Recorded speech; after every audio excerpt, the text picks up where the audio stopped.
Glória a Deus. Graças e paz, queridos. Amém? Que bênção estar aqui com os amados.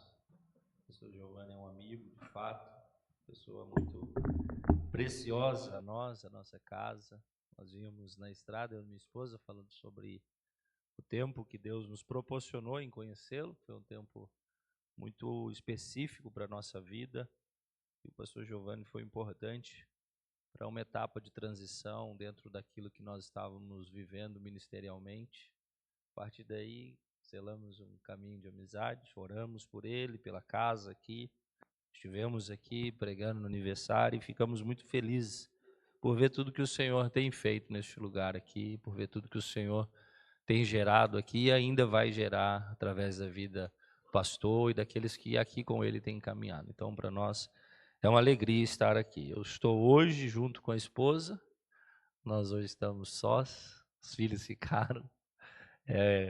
Não é muito comum para nós ainda temos um menino de 3 anos, temos uma filha de 18, uma de 12 e um menino de 3 anos.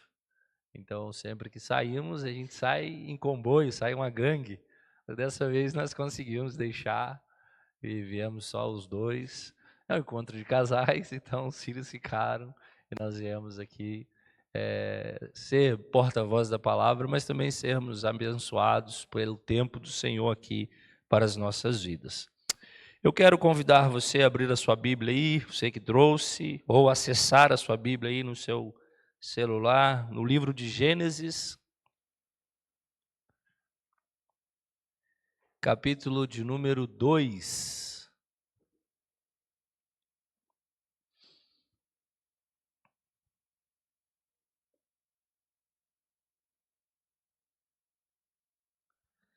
Gênesis, capítulo de número 2. Nós vamos ler o versículo de número 18. E aí depois nós vamos pular para o capítulo de número 3.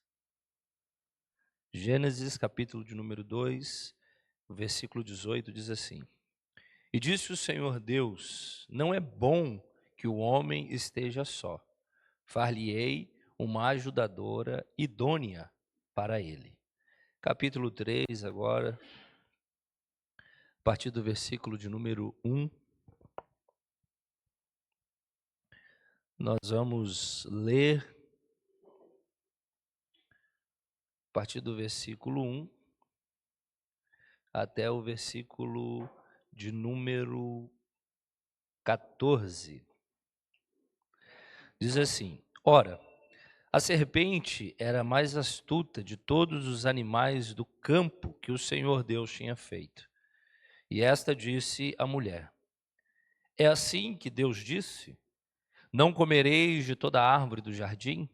E disse a mulher à serpente: Do fruto das árvores do jardim comeremos, mas do fruto da árvore que está no meio do jardim, disse Deus: Não comerei dele, nem nele tocareis, para que não morrais. Então a serpente disse à mulher: Certamente não morrereis, porque Deus sabe que no dia em que dele comerdes se abrirão os vossos olhos, e sereis como Deus, sabendo o bem e o mal. E viu a mulher que aquela árvore era boa para se comer e agradável aos olhos, e a árvore desejável para dar entendimento. Tomou do seu fruto e comeu, e deu também ao seu marido, e ele comeu com ela. Então foram abertos os olhos de ambos, e conheceram que estavam nus, e coseram folhas de figueira, e fizeram para si aventais. E ouviram a voz do Senhor Deus, que passeava no jardim pela viração do dia, e esconderam-se, Adão e sua mulher, da presença do Senhor Deus. Então, entre as árvores do jardim. E chamou o Senhor Deus a Adão e disse-lhe: Onde estás? E ele disse: Ouvi a tua voz soar no jardim e temi, porque estava nu e escondi-me. E Deus disse: Quem te mostrou que estavas nu? Comeste tu da árvore que te ordenei que não comesses? Então disse Adão: A mulher que me deste por companheira, ela me deu da árvore e comi. E disse o Senhor Deus à mulher: por que fizeste isso? E disse a mulher: a serpente me enganou e comi. Então o Senhor Deus disse à serpente: porquanto fizeste isso, maldito serás mais do que todas as feras, e mais que todos os animais do campo. Sobre o teu ventre andarás, e o pó comerás todo o dia da tua vida. Amém. Amém. Quero convidar você, eu não sei como foi o seu dia hoje, mas eu quero convidar você agora a tirar um tempo para você orar. Você que está junto com a sua esposa, noiva, namorada, a segurar a mão dela aí. Eu quero que você fale com o Senhor junto com ela. Quero que você ministre sobre a vida dela, sobre a vida dele, mas seja um tempo em que vocês juntos aí fale com o Senhor, abrindo o coração para receber aquilo que o Senhor quer falar conosco neste lugar. Talvez na correria do dia, talvez por causa dos afazeres, vocês não tiveram mau tempo de se conversar, de falar alguma coisa. Então Deus agora nos dá essa oportunidade de você aí junto com a sua esposa, você aí junto com o seu esposo, orar com ele, orar pela vida dele, você esposa orar pela vida do seu esposo, liberar sobre ele a bênção do Senhor, você marido aqui, liberar sobre a vida da sua esposa uma palavra do Senhor. Então eu quero te convidar nessa hora a fechar os seus olhos e juntos orar uns pelos outros, declarar a bênção do Senhor sobre a vida um do outro, em nome de Jesus.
Senhor, nós estamos aqui debaixo de um propósito do Senhor, Pai.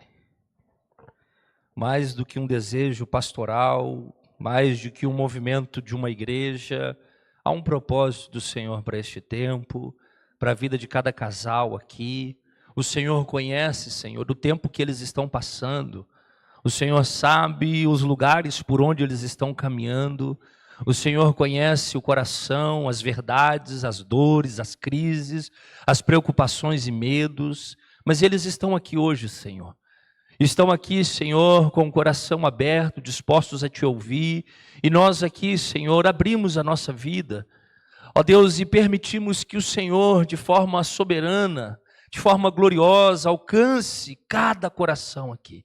Pai, que saiamos daqui hoje com a expectativa elevada no Senhor, a respeito do que o Senhor tem para nós, como família, igreja, casal. Ó Deus, que o Senhor possa liberar aos corações dos seus filhos aqui uma direção, uma resposta, que o Senhor possa liberar restauração, renovo, que o Senhor cumpra o propósito do Senhor sobre a vida dos teus filhos neste lugar, Senhor. Pai, nós nos colocamos diante do teu altar agora, e eu oro, Pai, por cada um que aqui está, Pai.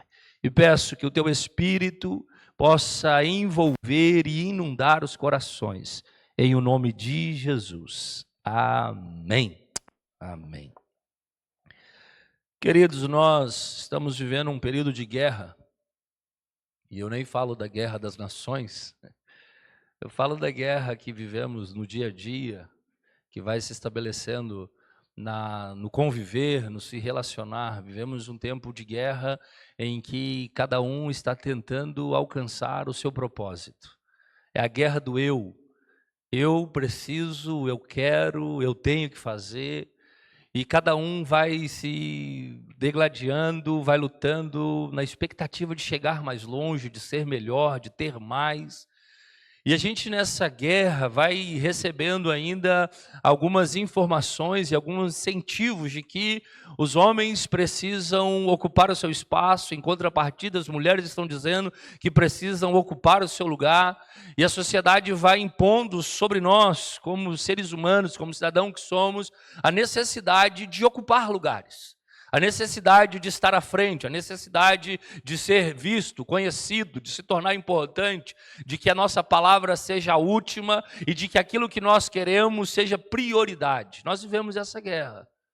A guerra da Ucrânia, da Rússia, a guerra no Israel, a guerra da Palestina, todas essas guerras me preocupam, todas essas guerras me deixam inquieto por causa de tudo que ela gera.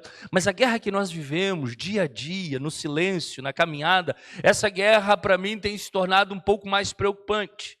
Porque a guerra que nós estamos vivendo, ou o lugar por onde nós estamos passando, é uma guerra que não só destrói a minha vida, mas destrói tudo à minha volta. É uma guerra que vai deformando aos poucos, não só quem eu sou, mas que vai deformando aos poucos o princípio de Deus para aquilo que eu fui criado. E nós entendemos que família, nós entendemos que casamento não é uma criação humana, é uma criação divina.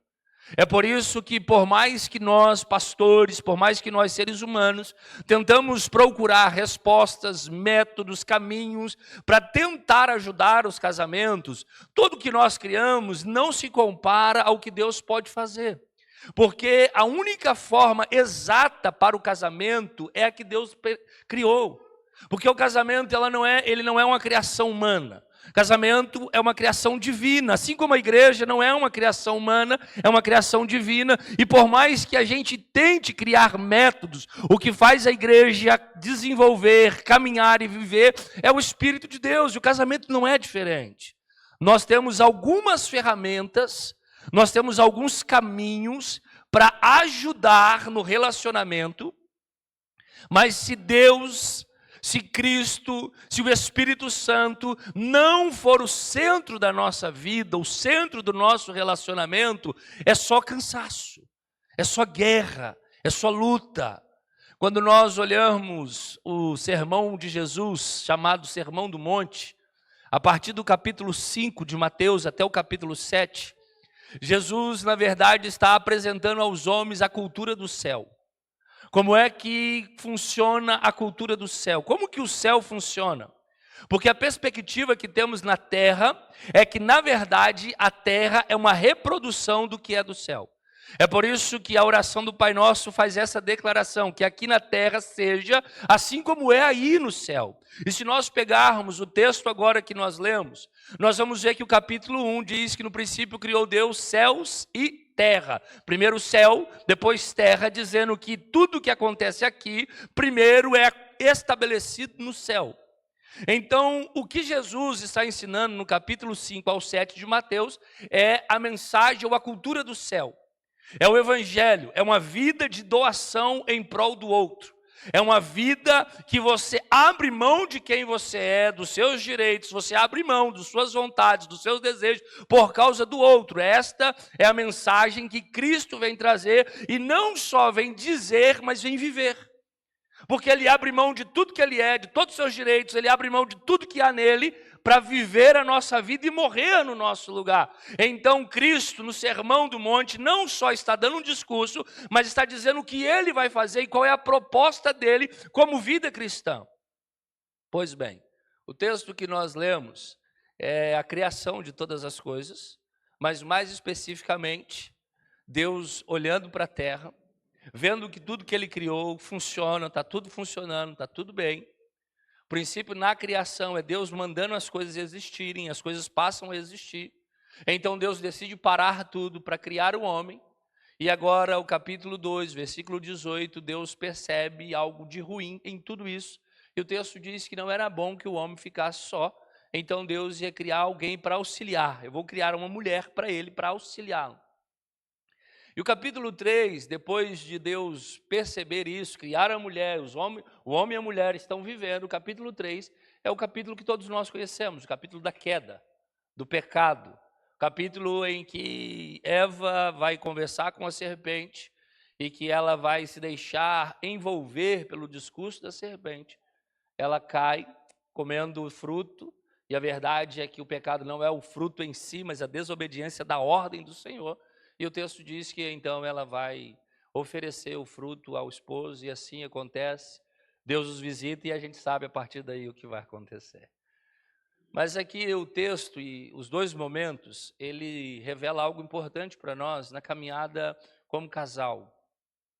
A caminhada que nós precisamos entender em um relacionamento, que é o grande desafio que temos, que é o desafio de viver para o outro.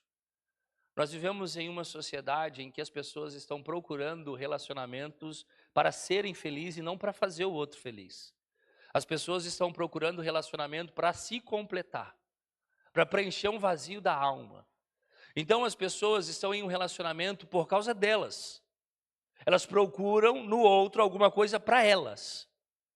As pessoas não entram num relacionamento com a disposição de viver para o outro. E este é o grande desafio proposto pelo Evangelho e proposto por Deus na criação de todas as coisas. Porque Deus cria o homem e dá sobre ele uma ordem, uma direção. Você governa sobre tudo, você provê tudo, você organiza tudo. Mas Deus percebe que o homem vivendo assim, havia uma necessidade de alguém para estar com ele. E então Deus vai perceber a necessidade de criar uma mulher para ajudá-lo.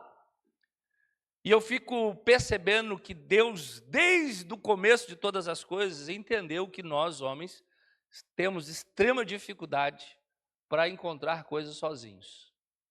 Seu marido, talvez hoje, te incomodou por uma camisa que estava pendurada no lugar de sempre, e ele foi lá olhar 2 vezes e não a viu. Ele te incomodou por um calçado que ele gosta de usar, e só eles... Não, é esse aqui, você está falando para ele, não, mas está aí, ele não está.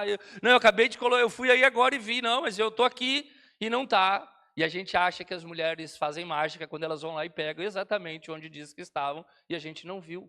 Na verdade, é Deus olhando para mim, para você, e dizendo, não é bom ele ficar só. É muito perigoso. Eu preciso dar alguém para esse rapaz. Então, ele viu isso em Adão, desde o princípio. E ele criou alguém para auxiliar. E vejam que a proposta de Deus na criação não é criar a mulher para a mulher, é criar a mulher para o homem. É criar alguém que junto com ele complete o propósito real do que eles estão fazendo. Deus não criou a mulher na proposta de que a mulher governasse, de que a mulher fosse senhora sobre todas as coisas. Ele criou uma mulher para que o homem alcançasse o propósito dele. Em contrapartida, ele deu ao homem a autonomia e a responsabilidade de cuidar dessa mulher. É por isso que quando Paulo escreve em Efésios, fazendo a relação de homem e mulher, ele vai dizer que o marido deve amar a esposa assim como Cristo ama a igreja. Então veja que a relação do homem não tem a ver com ele, mas tem a ver com a esposa.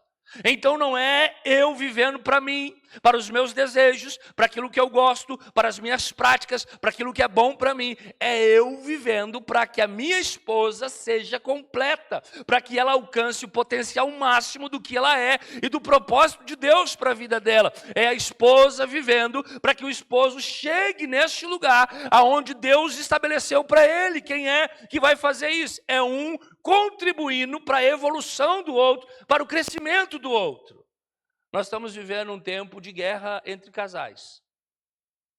E nós precisamos entender que o relacionamento é um jogo de frescobol. Quem aqui já ouviu falar em frescobol, diga amém.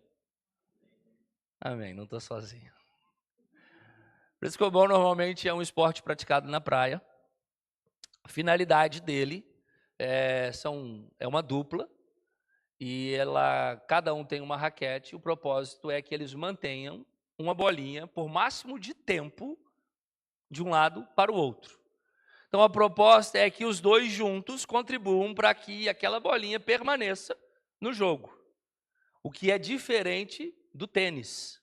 O tênis são 2 pessoas, cada uma com uma raquete na mão, opostas de lado, mas a finalidade é que o de lá precisa fazer com que a bolinha caia no campo no de cá, para que o de lá vença. O relacionamento, o casamento, qualquer relacionamento, namoro, noivado, casal, a proposta é que a gente pratique frescobol. A minha finalidade é fazer com que o outro continue no jogo sempre. Eu não estou aqui para derrotar minha esposa, eu estou aqui para fazer ela continuar comigo jogando. Eu não estou aqui para fazer ela cansar, eu estou aqui e a proposta é que a gente junto consiga equilibrar essa bolinha até o fim.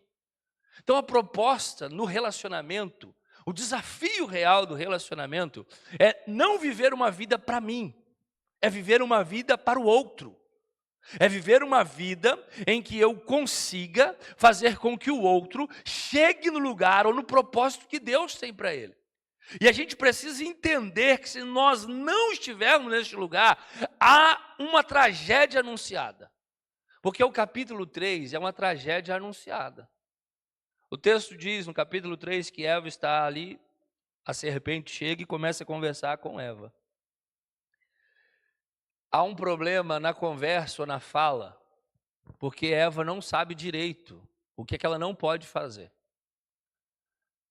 E você precisa entender uma coisa específica. A primeira artimanha de Satanás é a dúvida. A primeira artimanha de Satanás é a dúvida. Se houver dúvida, é você flertando para a queda. Então, a primeira coisa que ele faz é propor a dúvida no nosso coração. Ele faz isso aqui. O que o Senhor falou para vocês? Eva vai falar, ele vai gerar dúvida ao ponto dela dizer, olha, ele diz para não comer e nem tocar. Não há nenhum momento que Deus fala para não tocar.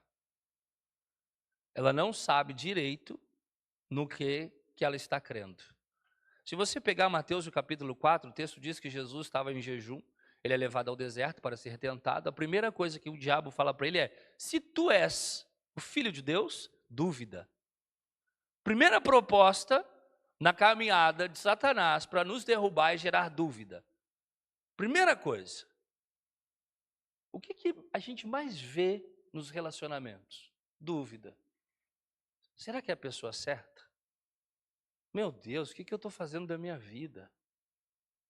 Satanás vai produzindo dúvida no nosso relacionamento, de forma que a gente começa a construir uma guerra contra o outro. E se o outro ganha mais? E se o outro trabalha num lugar melhor? Ele começa a lançar uma dúvida na sua cabeça, na minha cabeça, tentando inferiorizar quem somos. Isso pega muito mais para nós homens. Vivermos em um relacionamento em que talvez a esposa tenha um emprego em um lugar mais alto, ou a esposa ganha um pouco mais.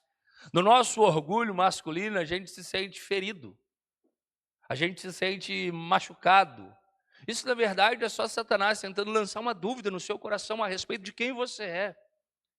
Mas aí a gente precisa entender, lá na minha casa, eu e minha esposa, nós temos um padrão de que nós não temos salários divididos.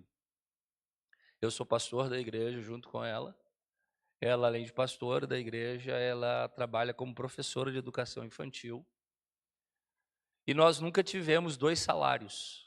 Nós temos um salário. Porque, biblicamente, nós não somos mais 2, nós somos um.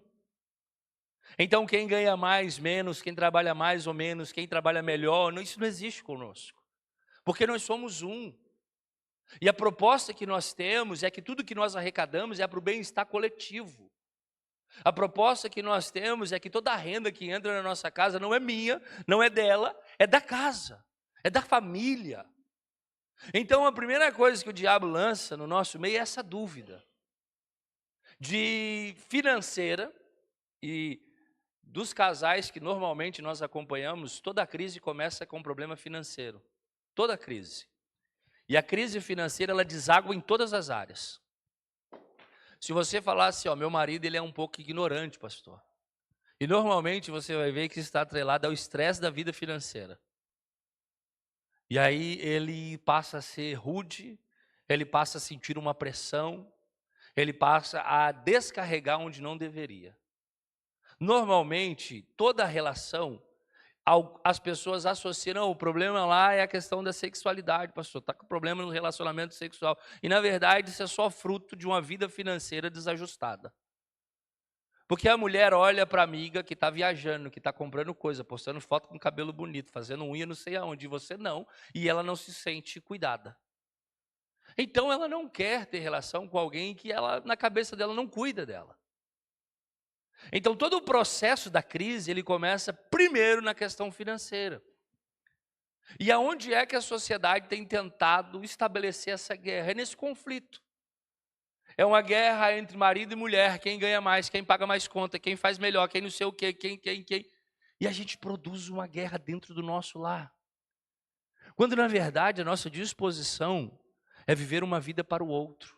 Eu não sei como é o seu relacionamento com a sua esposa e o seu com o seu esposo, mas talvez eu esteja falando para pessoas aqui que não saiba quanto o marido ganha por mês. O salário do seu esposo é um enigma. Ou talvez eu esteja falando para maridos que não sabem quanto a esposa ganha por mês. É uma guerra. É só superficial. E o relacionamento, ele não foi feito para isso. O relacionamento foi feito para que eu viva para minha esposa e ela viva para mim. A proposta é esta. E esse é o grande desafio da vida. Eu consegui dizer para minha esposa, está aqui minha carteira. Não gaste tudo, mas está aqui. Quem tem filhos também sabe que chega uma época que a carteira, hoje graças a Deus a gente tem Pix, mas eu sou de uma época em que toda carteira com dinheiro vacilando a criança pega. Você vai procurar o dinheiro, ué, mas tinha R$ 20 aqui, cadê? Eu peguei para comprar. Hoje é Pix, então a gente ainda consegue. Mas também por causa do Pix a gente consegue esconder. E a proposta é não esconda. Casamento não é uma guerra, não é um conflito. Não é uma batalha entre você e sua esposa, entre você e seu esposo. Casamento é uma parceria. Você vivendo para ela e ela vivendo para você. É tão perigoso isso que se você olhar o texto, você vai ver que Adão, ele deixou a mulher emprestar o ouvido para Satanás. Porque ele deixou de falar com ela o que deveria ser dito. Para quem é que Deus deu a ordem a respeito do fruto? Para Adão. Se você pegar o capítulo 2, voltando antes do versículo 18 ali, versículos 17, 16 e 15, Deus está dando uma ordem para Adão a respeito da árvore. O que não fazer, vocês não podem comer dela. É Adão que tem que transmitir ao coração de Eva a mensagem. Mas Adão parece que transmite uma mensagem distorcida. Parece que ele cria uma hipérbole, que é exagerar no que ele está dizendo, para que amedronte ela. Não é assim que a gente faz com os nossos filhos? A gente quer causar um certo medo para ele não fazer o que a gente está dizendo para não fazer. Aí a gente aumenta a proporção do que é. Então, se você colocar o dedo nessa tomada, você vai tomar um choque e morrer. Ele não vai morrer, ele vai tomar um choque. Mas nós transmitimos uma mensagem um pouco mais exagerada, para que ao ouvir essa mensagem, ele pense bem antes de colocar o dedo na tomada. Até que ele coloca a primeira vez e ele viu que não morreu. E aí ele perdeu o medo. Porque a mensagem que eu transmiti para ele não era verdadeira. Não funciona assim, você manda seu filho comer salada e fala, come meu filho, é bom. E não é. Faz bem. É diferente de ser bom. Porque se você falar para o seu filho, ó, um alface é melhor, eu tenho criança pequena, que uma bala fine. Não é. Um alface faz bem, muito melhor para o seu corpo do que uma bala fine. Isso sim. Agora eu falar para ele, se você comer um alface ou uma bala fine, o gosto é igual. Ele fala, pai, para. A gente constrói a vida distorcendo a mensagem. E quando a gente distorce a mensagem, a gente faz com que o outro fique vulnerável ao erro. Adão talvez quis gerar um certo medo, ó, não é nem para tocar naquilo lá, Eva. E ela tem essa mensagem. Só que quando nós, maridos, deixamos de falar ao ouvido das nossas esposas, nós permitimos que ela empreste o ouvido para outro. Nós permitimos que Satanás fale ao ouvido dela. Se você instruir a sua casa, seus filhos, a sua esposa, se você for honesto com o que você está vivendo, porque o grande problema também, nós homens, é que às vezes nós estamos em crise financeira, mas a gente não fala nada para a esposa. E a esposa, ó irmãs, por favor, eu com todo respeito, as mulheres gastam mais que os homens. Por quê? O meu cabelo é R$ 35 para cortar. E se eu quiser, eu passo 2 meses sem cortar e nem percebe. Parece que eu acabei de cortar. A mulher, para fazer o cabelo, dependendo do que você for fazer, é 300, 250, R$ 400. Se tiver uma festa, eu preciso fazer um penteado. Não, eu não vou com esse cabelo assim, não. Eu preciso dar uma ajeitada. Eu preciso fazer unha. Eu preciso. O homem. Quando é que o homem marca horário no salão para fazer unha? A gente ainda está vivendo um tempo que hoje tem homens fazendo. Não vou entrar nessa questão, amém? Mas não é comum. É mais comum a mulher a cada 15 dias. Ou por mês. Eu tenho uma esposa que ela gasta pouco porque ela faz a unha dela. Mas eu prefiro também dizer a ela se pode marcar no salão. Porque isso é princípio de cuidado também. Quando está apertado, eu falo, amor, esse mês, se quiser eu faço a unha. Mas esse mês não dá. Mas quando está livre, amém. Mas é a questão de transmitir uma mensagem com verdade. Meu amor, esse mês não dá. Amor, nós queremos sair para comer uma pizza. Amor, esse mês não dá. O problema é que nós homens, nós não conseguimos transmitir uma mensagem de verdade. E não é por causa da família. Não é, às vezes a gente tem um discurso assim, não, mas eu quero dar para os meus filhos isso, não, mas eu quero levar minha esposa. Não, você não quer dizer que falhou esse mês. Não tem a ver com o outro, tem a ver com você. Você não quer dizer que não conseguiu administrar bem o recurso do mês e que você esse mês está em crise, está apertado. Então esse mês a gente vai almoçar menos fora. A gente vai gastar menos com lanche. A gente vai passear menos.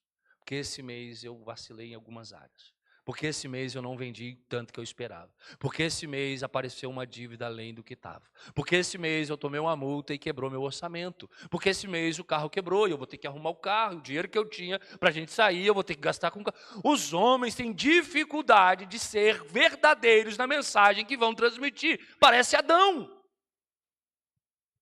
Aí, meu irmão, não tem a ver com a sua família, tem a ver com você.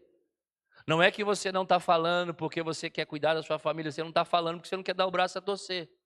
Porque também agora, vamos para as irmãs.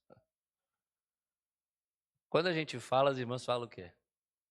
Eu te avisei. Eu não te avisei? Eu não falei para você? Olha aí, ó. Tá vendo? Se nós olharmos para o texto, nós vamos ver que acontece o seguinte. Adão falha ao transmitir a mensagem. A mulher peca. E ele continua não assumindo o lugar dele. Porque quando Deus pergunta, ele fala, foi a mulher que o Senhor me deu. Se você olhar, ele não está jogando nem a culpa, não é nem na mulher, é em Deus. Porque assim, não é só a mulher, foi a mulher que o Senhor me deu. Ele foge do lugar dele. E o grande problema da sociedade que nós estamos vivendo é que os homens estão se omitindo do seu lugar. Estão se escondendo do seu lugar. Os homens estão fugindo à sua responsabilidade. E por que nós estamos fugindo da nossa responsabilidade? É só por causa da gente. Porque na nossa cabeça, a gente está cansado demais. Mas a pergunta não é se você está cansado demais. Essa não é a questão. Deus não te chamou para você reclamar do cansaço. Deus te chamou para governar sobre todas as coisas. Então assume o seu lugar. Porque se nós homens não assumirmos o nosso lugar, alguém vai. A vida é feita de ocupações. Quando você reclama que alguma coisa está dando errado por causa do governo, por causa da administração, por causa do patrão, por causa não sei de quem, talvez seja porque você não ocupou o lugar que você deveria ocupar. Tem gente que se omite. Tem gente que foge à responsabilidade. Tem gente que poderia estar fazendo um pouco mais na cidade, na igreja, na casa, mas prefere se omitir. Porque não quer doar a vida pelo outro. Eva, ela comete o erro dela. Parece que pecar sozinho não é suficiente. Falhar sozinho não é suficiente. Eu preciso achar alguém para arrumar um problema comigo. E o texto diz que então ela vai levar o fruto para o marido. Falando sobre a mulher, ela tem uma proposta e um propósito em Deus: auxiliar. E não é auxiliar só da questão do que fazer, é auxiliar em todas as áreas, emocionalmente, espiritualmente. É auxiliar nos projetos, motivando, incentivando. É auxiliar quando precisar puxar a orelha, puxar o freio de mão. Porque tem marido, e eu vou usar meu exemplo aqui, queridos, eu sou extremamente tranquilo. Eu sou o sossego em pessoa, minha esposa está ali. Pela cara que ela está fazendo, vocês vão saber que é verdade. Eu sou extremamente tranquilo. Ela me auxilia me empurrando. Tem hora que ela tem que acelerar, dizer vamos, vamos, vamos, vamos, vamos, vamos. E aí eu acelero. Tem homens que são extremamente acelerados. E precisa de uma mulher pisar no freio. Opa, opa, opa, para. Tá ficando louco. Você vai matar todo mundo assim. Calma. Tem homem que não para. Ele chega do trabalho, ele quer pensar em trabalho, ele vai fazer outra coisa, ele quer ir não sei onde, ele quer, e aí é uma correria, uma loucura, a vida dele, ele nunca tem tempo para nada, está sempre na correria, e aí, tô na correria, tô fazendo não sei o que, tô aí. Precisa de uma mulher, e esse é o processo de auxiliar. É a mulher que vai parar o cara, que vai frear ele. Se preciso for, e vocês sabem fazer isso, até com pirraça. Não vai me dizer que vocês não sabem fazer pirraça. Se preciso for, a mulher faz uma pirraça, mas freia o cara. Então, a proposta de Deus para as mulheres é auxiliar, e o auxílio não é alguém que fica à margem do homem, é alguém que caminha junto com ele para que os dois alcancem um propósito. Então, nós precisamos entender isso. Você, minha irmã, precisa entender que a sua vida vai contribuir para que o seu esposo chegue em algum lugar ou não chegue em algum lugar. Você também não pode se isentar dessa responsabilidade. O que está acontecendo no texto é o seguinte: Eva deu ouvido a quem não deveria dar, desobedeceu uma ordem direta de Deus, uma instrução do marido, olhou para a árvore, o texto diz que ela viu que era agradável, desejou e se alimentou, comeu do fruto. Mas aí ela vai fazer com que o homem cometa o mesmo erro. Minha irmã, não seja Eva na vida do seu esposo. Porque às vezes as mulheres têm o papel de Eva, de induzir o cara a fazer coisas que ele não quer. Porque deixa eu te explicar uma coisa. Não é que a gente não se importa com você ou com o seu sentimento.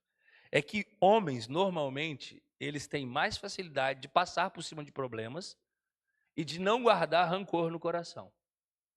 Então, às vezes, acontece um entreveiro com alguém, seja da família, da igreja ou do trabalho. Para um homem, é simples. Aconteceu hoje, amanhã está tudo resolvido, ele segue a vida. A mulher não. A mulher, ela gasta meses remoendo aquilo no coração. Puxa, ela falou daquele jeito comigo, não podia ter falado. Ela está achando que é quem? Aí ela procura o marido. Você acredita que fulana falou assim, assim, assim comigo? E aí o marido? Ah, tá. Ah, tá o quê? Como assim, ah, tá? Você não ouviu o que eu te falei? E ele ouviu. A grande questão é que ele não quer levar isso para o coração dele. Ele não quer se ferir, ele não quer se magoar, ele não quer criar nada no coração. Então, na cabeça do homem é muito simples, ele ouve, não guarda e segue a vida. Para ele está tudo bem. E não é que ele não se importa e não te ama, é só que ele olha para isso e fala: se eu parar para toda vez que a gente tomou uma pancada, a gente fica dentro de casa chorando. Então, minha irmã, entenda isso, ele te ouviu. Mas você tentar fazer que ele tenha o mesmo ressentimento que você é gerar no coração dele o que é pecado. Você está fazendo a mesma coisa que Eva. Tentar fazer ele ter a mesma raiva que você está sentindo é produzir sobre ele pecado. É a mesma coisa que Eva. Ela pecou, não o suficiente, ela insistiu para o marido pecar. Eu não sei quanto tempo durou essa conversa. Mas as mulheres têm essa habilidade de nos convencer de coisa que nós não queremos. Eu não sei qual é a relação de vocês com a sogra, mas normalmente a esposa fala: vamos lá na casa da mãe? E você não quer. Às vezes quer ficar em casa para assistir um jogo. Pô, vai passar um jogo agora que eu quero ver. Você quer ir lá na sua mãe mesmo? Ele já disse, isso é ele dizendo, não. Aí você continua. Ah, vamos lá hoje. Faz tempo que a gente não vai lá. Aí ele tenta contra-argumentar dizendo, vamos almoçar aqui? Aí à tarde a gente dá um pulinho lá. Não, eu quero almoçar lá. E aí começa uma briga desnecessária. E começa uma guerra que não era nem para ter acontecido. Porque você está tentando induzir a pessoa a um lugar que naquele momento ele não quer. Então as mulheres, elas têm essa habilidade de nos convencer de coisas. Elas têm a habilidade ou de nos parar ou de nos impulsionar. Se você olhar para o seu marido hoje e perceber assim, ele não está onde poderia estar, você precisa ser uma mola propulsora para que ele alcance esse lugar. Você não pode ser um freio dizendo, tá vendo aí? Seu amigo? Olha onde que ele está. E você? Tá vendo aí? Você é muito bobo. Você é bonzinho demais. Não faça isso. Impulsione ele. Gere no coração dele entendimento. Faça ele entender que a bondade dele vai levar ele para um lugar onde Deus tem reservado para ele.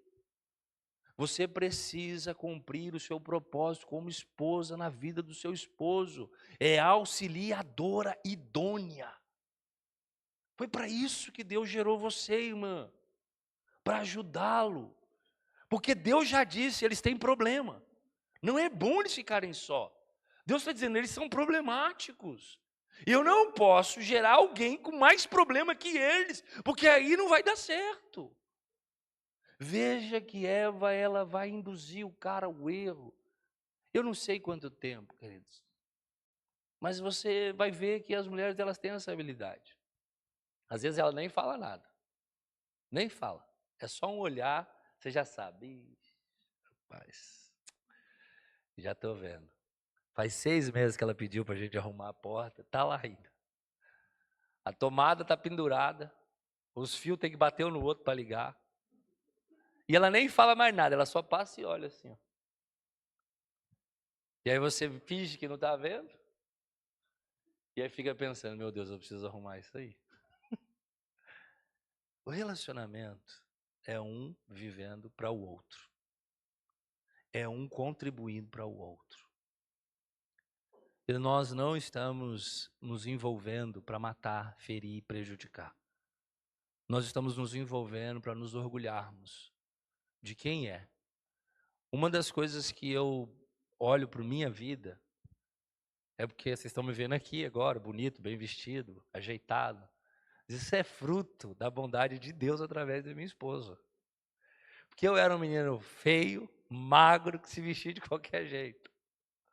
Ainda mais quando eu chego para o Paraná, eu sou capixaba de origem. Frio no meu estado é 21, é frio assim de não querer sair de dentro de casa. E aí eu chego no Paraná em que o inverno é 3 graus, coisa que eu nunca tinha visto na minha vida. E aí quando você não sabe o que é frio, e começa o frio, você se veste com o que tem. E às vezes o que tem não é o que é. Então é 2, 3 camisas, nada a ver, você está de moletom e camisa social com terno por cima, e meia e chinelo, e é uma coisa horrível. Então o que eu preciso olhar? Eu preciso olhar uma foto minha antes e agora e dizer, eu estou muito melhor do que eu era. Porque casar me fez bem. Sua esposa, seu esposo, precisam olhar para ele hoje e dizer, eu estou muito melhor do que eu era. Eu não tinha nada, eu não era ninguém, eu não tinha perspectiva, mas estar com ele, estar com ela me impulsionou, mudou minha forma de pensar, mudou minha forma de agir. Eu estou falando, Cris, de relacionamento, de conviver com o outro. Eu não sei o que você passou a fazer por causa da sua esposa, ou o que a sua esposa passou a fazer por sua causa, ou o que cada um deixou de fazer por causa do outro, mas o relacionamento funciona assim. Eu nunca comi salada, a minha esposa ama salada. Eu como salada hoje? Obrigado, mas como? Mas eu aprendi. Toda vez que eu como um lanche, eu mando para o alface. E já minha cota de salada deu. Na verdade, lá em casa tem salada. Eu tive que aprender a comer salada. Eu tive que aprender. Porque a minha esposa ensina os meus filhos assim, ó, é bom comer salada. Aí eles olham para o pai e o pai não. Espera aí, não vai bater esse discurso. Então eu passei a comer salada. Nós vamos convivendo um com o outro e a gente vai aprendendo. A minha esposa já gostava de café, não tanto quanto eu. E aí ela casou com alguém que, se deixar, meu irmão, eu nem almoço, é só café. Levanto, faço um café e tomo e café, e acaba a garrafa de café, vamos fazer outra e vamos deitar. Lá em casa é assim, é meia-noite, vamos dormir? Vamos fazer um café? Vamos. Pegamos uma cafeteira, colocamos lá, xicrinha de café, compartilhamos o café, largamos, vamos deitar. No relacionamento, a gente impôs sobre o outro alguns hábitos. E talvez você que está aqui, tem algumas coisas que você aprendeu a fazer, passou a fazer por causa do relacionamento e te fez melhor. Esta é a intenção do relacionamento. Agora, quando o relacionamento vai me torturando, nós precisamos parar, rever os conceitos, colocar as coisas em ordem e entender o motivo para qual Deus me conectou com quem eu estou. Deus não nos casa por questões físicas, Deus não nos casa por questões financeiras, Deus casou você com o seu esposo e com a sua esposa por propósito. Deus conecta propósitos. E a finalidade de te dar a esposa que te deu, o esposo que te deu, é que você alcance o seu propósito em Deus. E como isso acontece? Cada um vivendo para o outro. Cada um vivendo para que o outro se realize. Meu irmão, não é feio você chegar primeiro em casa e lavar a louça antes da sua esposa chegar. Não é feio isso.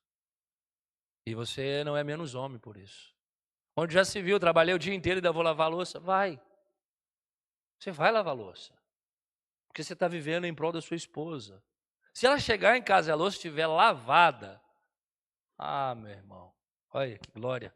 Sorriso, as irmãs estão rindo aqui, nem viram a louça lavada. Elas estão rindo daqui. Faça isso, querido. Minha irmã, deixa eu te dar um conselho. Você xingar ele porque ele esquece a toalha em cima da cama, não adianta mais. Isso daí está no DNA. A gente pega a toalha, eu sei o que dá na nossa cabeça. A gente sabe que não pode. Mas, gente, larga lá e vai fazer outra coisa. Fala, não, eu já venho estender. Esse já vem dura 2 dias. Se deixar, irmãs, os homens, eles dormem em cima da toalha molhada. Ele deita e dorme, na cabeça dele, tá tudo bem. Ele levanta e vai trabalhar molhado. Homem é assim. Então, brigar, xingar, excomungar, não adianta. Só dá um sinal, amor, você esqueceu a toalha ali, eu estendi lá para você. Ele falou, meu amor, me perdoe. Vai educando ele assim. Vai ensinando, brigar não resolve. Todo mundo aqui já brigou por causa de uma toalha em cima da cama e ele continua fazendo. Então não está resolvendo. Então não está tendo resposta. Nós precisamos entender isso, querido, em nome de Jesus. É uma vida para que o outro viva bem. Eu não casei para ser feliz. Eu não casei para me completar. Eu me completei em Cristo. Eu encontrei felicidade em Jesus. Ele foi tudo que eu precisei na vida. Ele me transformou, me moldou, me melhorou. Ele me fez um homem feliz, ele me fez um homem íntegro, honrado. Ele completou o vazio que estava no meu coração. Por isso eu casei. Porque Deus me completou. E no meu casamento eu decidi viver uma vida para que a minha esposa e os meus filhos cheguem ao propósito de Deus para a vida deles. Porque se a gente procurar no outro vazio que há na nossa alma, a gente vai sufocar as pessoas. Não tem relacionamento de amizade que é assim, um amigo que te sufoca, porque ele está tentando suprir a carência dele em você. Não é que você é amigo dele ou amiga dele. Na verdade, você é uma boia de salva-vida para ele. Quando ele está em desespero, ele procura você. Isso te mata aos poucos, te sufoca, e a gente está transformando os nossos relacionamentos conjugais nisso. Nós estamos matando as pessoas mais próximas de nós, porque estamos sendo feridos no trabalho. E o desafio, queridos, é chegar em casa, antes de passar pela porta, deixar toda a sua carga lá fora. Porque a partir do momento que você entrou para sua casa, é você vivendo em prol da sua família. Esse é o desafio que o Senhor propôs para nós. Ele criou o homem, deu a ele responsabilidade. Ele criou a mulher e deu a ela propósito. Um cuidará do outro. Um honrará o outro. Um protegerá o outro. E aí ele vai dizer que vocês já não são mais dois, são um. Você fica feliz com as conquistas do seu marido? Você fica feliz com as conquistas da sua esposa? Você se sente um homem completo quando vê a sua esposa ser bem-sucedida? Essa é a proposta que Deus tem para nós no relacionamento. E esse é um desafio, queridos. Não querer ser melhor, não querer impor a vontade, não querer escravizar o outro por causa dos meus desejos, mas ter a capacidade, se preciso for recuar para que o outro avance, eu vou fazer. Se preciso for parar agora para que a minha esposa, para que o meu esposo continue, eu vou fazer isso por um tempo. Eu sei que existem aqui, normalmente isso acontece mais com as mulheres. As mulheres aí muitas vezes precisaram parar algumas coisas na vida, talvez por causa da gestação, talvez por causa de um projeto novo da família. Precisaram recuar, parar. Você, homem, que teve uma esposa que fez isso, você precisa honrá-la. Porque talvez você está onde está, porque a sua esposa teve a capacidade de deixar de viver a vida dela para que você vivesse a sua, para que você alcançasse seus projetos. E talvez agora ela esteja dizendo para você assim, amor, eu estou com desejo no coração de retomar aquele projeto. Meu conselho para você é incentive ela. Talvez a sua esposa te procurou dizendo a respeito de algo que ela deixou parado há algum tempo. A sua resposta foi, será, amor? Já faz tanto tempo. Você acha que você dá conta? Ah, amor, será que você vai? Para que fazer isso aí? Não precisa. Não é questão de precisar. Não tem a ver com dinheiro.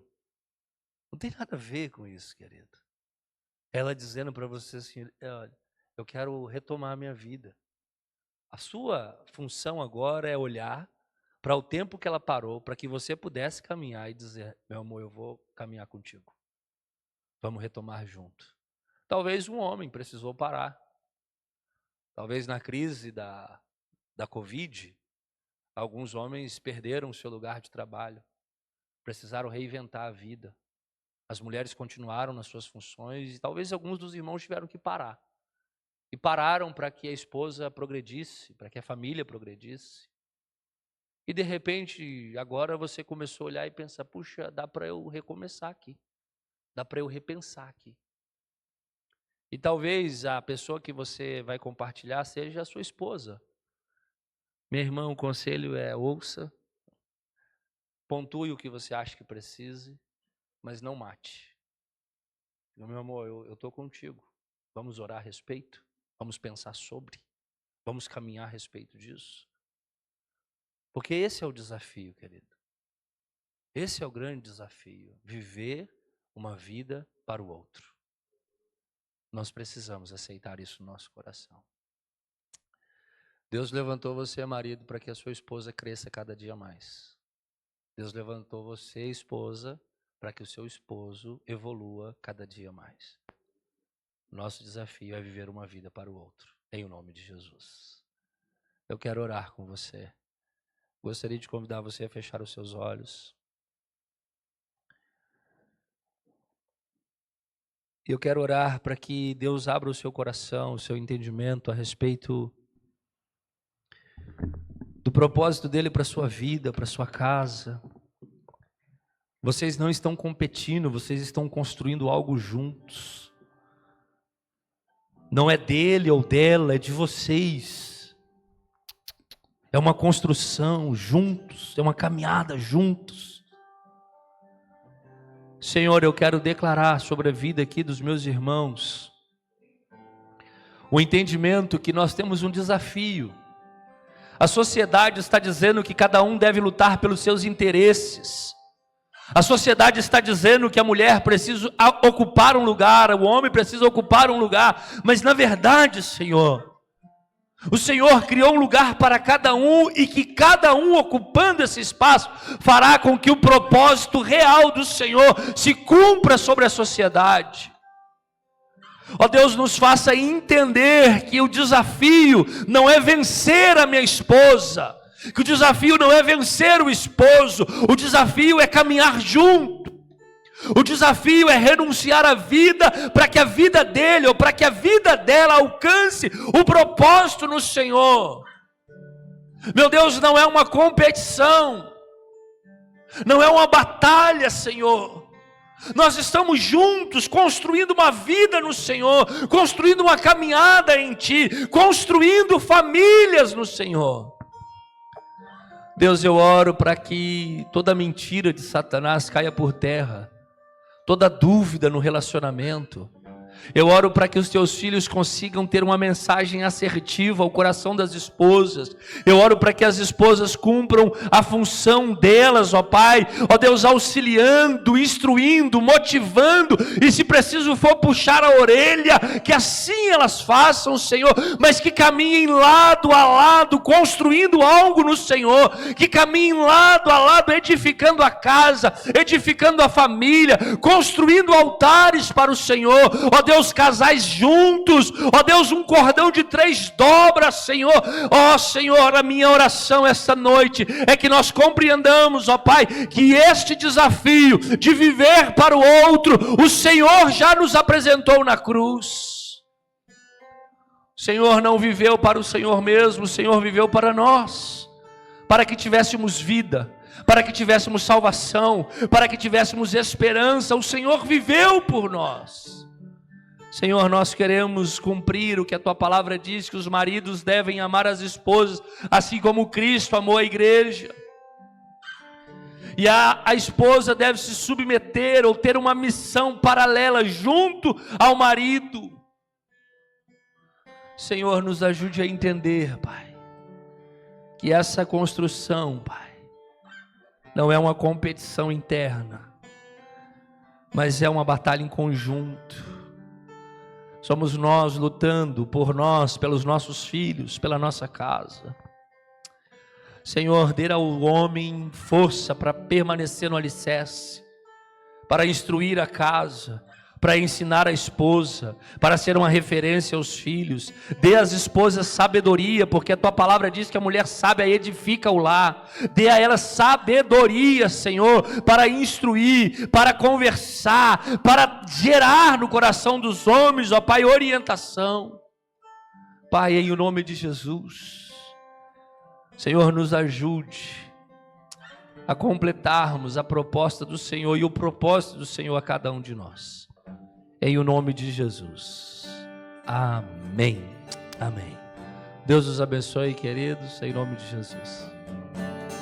Sei que a Tua fidelidade leva a minha vida mais além do que eu posso imaginar. Sei que não posso negar que os Teus olhos sobre mim me enchem da Tua paz. Aleluia, amém? Gostaram da palavra? Foi bênção? Então nós queremos fazer, para encerrar esse momento profético, uma dinâmica de casal. Gostaria que você ficasse de pé, de frente para o seu esposo ou esposa, noivo ou noiva, ou namorado. E nós temos aprendido aqui nessa comunidade que amar é maximizar